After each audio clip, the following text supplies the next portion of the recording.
Hello, Internet! Today's Top 10 Tuesday, brought to you by The Broke and the Bookish, is Top 10 Books to Read in a Day. I chose books that were all less than 150 pages so that you could read them in a day, or at least in one sitting kind of idea. I did read a lot of these in one sitting. These are all young adult books, but I read some of them in middle school, so there's a little wobbly as far as target age range goes. The first one is Dead Girls Don't Write Letters by Gail Giles, which is 126 pages. It's about a girl named Sunny who is really weirded out when someone claiming to be her older sister shows up when her older sister supposedly died months ago when she was out of town. The second one is Green Angel by Alice Hoffman, which is one of my favorite books in middle school. I've read it multiple times. It's really, really good, and it's 116 pages. It's about a girl named Green whose family die in a fire, and she tries to put herself back together emotionally and take care of herself physically. Number 3 is Free Will by Chris Lynch, which is 148 pages. The main character's father and stepmother die, so he's kind of trying to work through that, and then there's a strange string of suicides in his town,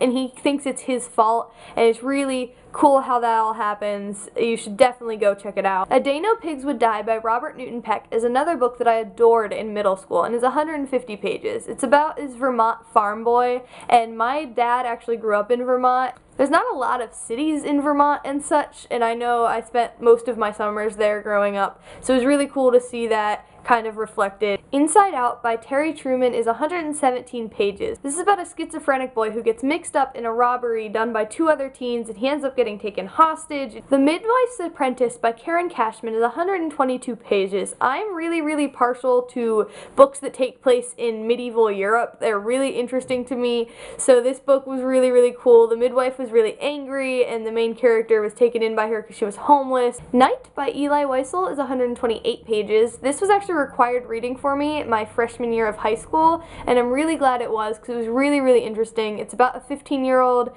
living in concentration camp and breaking out and running through parts of Nazi territory. Alice's Adventures in Wonderland by Lewis Carroll is 138 pages. Everyone has seen Alice in Wonderland or some form of a movie adaptation. I really advocate for reading books that movies are based on, and there are a couple things that are changed in the book that doesn't usually happen in the adaptation, so I highly recommend it. Animal Farm by George Orwell is 138 pages. This is another book that I had to read in high school that I'm really glad I did. I really love George Orwell. I love the way he plays with the mind, and he tries to make you question what society is and such, and this book does a great job of that. And finally, Around the World in 80 Days by Jules Verne is 150 pages. I adore Jules Verne. He is an amazing author. I love science fiction a lot, and he is such a good science fiction author, and this book specifically was really cool. I read it right before the movie came out. So those are my top 10 books to read in a day. What are yours? Have you ever read a book in a day? Let me know what they are or any recommendations in the comments. Thank you for watching. You're awesome. See you next time.